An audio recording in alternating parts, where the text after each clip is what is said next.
AP liquor scam కేసులో నిందితులందరిది ఒక దారైతే ఆ మాజీ ఎమ్మెల్యేది మరో దారా? తన వైఖరిలో ఆయన మిగతా వాళ్ళని ఇబ్బంది పెడుతున్నారా? జైలు నుంచి కోర్టుకొచ్చి వెళ్లే టైంలో ఆయన వ్యవహారం చూసి మిగతా వాళ్లకు బీపీలు పెరిగిపోతున్నాయా? ఎవరా మాజీ ఎమ్మెల్యే? ఏం ఆశించి ఆయన మిగతా వాళ్లకు భిన్నంగా కొంచెం ఎక్కువ చేస్తున్నారు? ఏపీ లిక్కర్ స్కామ్ కేసులో నిందితుడిగా ఉన్న మాజీ ఎమ్మెల్యే చెవిరెడ్డి భాస్కర్ రెడ్డి వ్యవహరిస్తున్న తీరు గురించి ఇప్పుడు పొలిటికల్ సర్కిల్స్ లో డిఫరెంట్ చర్చ జరుగుతోంది. ఇందులో భాస్కర్ రెడ్డి A38గా, ఆయన కుమారుడు A39గా ఉన్నారు. మద్యం ముడుపుల డబ్బుని ఎన్నికల సమయంలో ఒక ప్రాంతం నుంచి మరొక ప్రాంతానికి రవాణా చేయడంతో పాటు మరికొన్ని వ్యవహారాల్లో చెవిరెడ్డి కీలక పాత్ర పోషించినట్టు ఇప్పటికే ఛార్జిషీట్లో పేర్కొంది సిట్. అందులో భాగంగానే ఆయన అరెస్ట్ అయ్యారు. రిమాండ్ ఖైదీగా జైల్లో సుమారు 100 రోజుల నుంచి ఉన్నారు. అదంతా ఒక ఎత్తైతే జైలు నుంచి కోర్టుకు తీసుకొచ్చి తిరిగి తీసుకువెళ్లే ప్రతి సందర్భంలోనూ మాజీ ఎమ్మెల్యే చేస్తున్న హంగామా గురించే ఇప్పుడు అంతా మాట్లాడుకుంటున్నారు. కేసు విచారణ సందర్భంగా నిందితులందరినీ రిమాండ్ ముగిసే సమయంలో న్యాయమూర్తి ఎదుట హాజరుపరచాలన్నది నిబంధన. అందుకోసమే అలాంటి ప్రతి సందర్భంలోనూ నిందితులందరినీ విజయవాడ జైలు నుంచి ఏసీబీ కోర్టుకి తీసుకొస్తున్నారు అధికారులు. ఆ సమయంలో మిగతా నిందితులంతా మీడియాతో మాట్లాడకుండా కోర్టు దగ్గరకొచ్చిన తమ కుటుంబ సభ్యులతో మాట్లాడుకుంటున్నారు. అయితే చెవిరెడ్డి మాత్రం కోర్టుకొచ్చి తిరిగి వెళ్లే సమయాల్లో మీడియాతో మాట్లాడడంతో పాటు రకరకాల నినాదాలివ్వడం, తనకు నచ్చిన వ్యాఖ్యలు చేయడం రివాజ్గా మారిందని అంటున్నారు.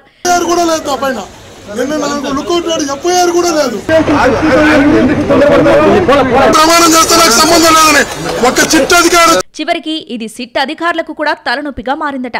ఈ కేసుతో తనకు సంబంధం లేదని, అక్రమ కేసులు పెట్టారంటూ వచ్చిన ప్రతిసారి చెవిరెడ్డి కోర్టు దగ్గర నానా హంగామా చేస్తూ ఉండటంతో ఆ దెబ్బకు సిట్ అధికారులు కూడా ఇక లాభం లేదనుకుని ఆయన్ని వర్చువల్ గా జడ్జి ముందు హాజరుపరిచే ప్రయత్నం చేశారట. అయితే న్యాయమూర్తి అందుకు అనుమతి ఇవ్వకపోవడంతో చెవిరెడ్డిని కోర్టుకు తీసుకురాక తప్పని పరిస్థితి ఏర్పడిందని అంటున్నారు. లిక్కర్ కేసులో చెవిరెడ్డి పాత్ర ఉందని ఇప్పటికే సిట్ ఆయన్ని అరెస్ట్ చేసి జైల్లో పెట్టింది. మరోవైపు ఆయన కుమారుడు, ఆయన నివాసాలు, కార్యాలయాల్లో సోదాలు జరిగాయి. కేసులో చెవిరెడ్డి పాత్ర కీలకంగా ఉందంటూ పలు పిటిషన్లను న్యాయమూర్తి దృష్టికి తీసుకొచ్చింది సిట్. ఇదంతా ఒకవైపున జరుగుతుంటే ఆయన మాత్రం పదే పదే తనపై అక్రమ కేసులు పెట్టారని, కావాలంటే దేవుడి దగ్గర ప్రమాణం చేస్తానని, తప్పుడు కేసులు పెట్టిన వాళ్లు జైలుకు వెళ్లక తప్పదంటూ మాట్లాడడంపైనే అనుమానాలొస్తున్నాయట. మామూలుగా అయితే ఆయన ఏదన్నా చెప్పదలుచుకుంటే 1-2 సార్లు చెబితే సరిపోతుంది, కానీ ఇలా ఒకే మాటను ప్రతిసారి చెప్పడం వెనక ఖచ్చితంగా వ్యూహం ఉండుంటుందని అంటున్నారు. ఒకే మాటని పదే పదే చెప్పడం ద్వారా తాను నిర్దోషినంటూ జనాన్ని నమ్మించే ప్రయత్నం చేస్తున్నారని, అదే సమయంలో జైల్లో ఉండి కూడా పోరాటం చేస్తున్నానంటూ జగన్ దృష్టిలో పడే ప్లాన్ కూడా ఉండవచ్చని అంచనా వేస్తున్నారు. సరిగ్గా ఇక్కడే ఇంకో రకమైన మాటలు కూడా వినిపిస్తున్నాయి. చెవిరెడ్డి తన కోసం తాను ఇలా చేసుకోవడం కరెక్ట్ అనిపించినా అది ఇతర నిందితులకు ఇబ్బందిగా మారిందట. కేసు విషయంలో తాము ఏమీ మాట్లాడకుండా కోర్టు లోపల వ్యవహారంపై దృష్టి పెడుతుంటే, భాస్కర్ రెడ్డి ఇలా బహిరంగంగా మాట్లాడుతుంటే ఆయన ఒక్కరే తప్పు చేయలేదా? మాట్లాడకుండా ఉన్నందుకు మేం తప్పు చేశామని ఒప్పుకున్నట్ట అన్న డిస్కషన్ జరుగుతుందట మిగతా నిందితుల్లో. ఏం జరిగినా కోర్టు లోపలైతే బాగుంటుందని, అలా కాకుండా ప్రతిసారి ఇలా యాగి చేయడం వల్ల జరిగే ప్రయోజనం ఏమీ లేకపోగా ఏదన్నా తేడా కొడితే అందరం ఇబ్బంది పడతామని భయపడుతున్నట్టు తెలుస్తోంది.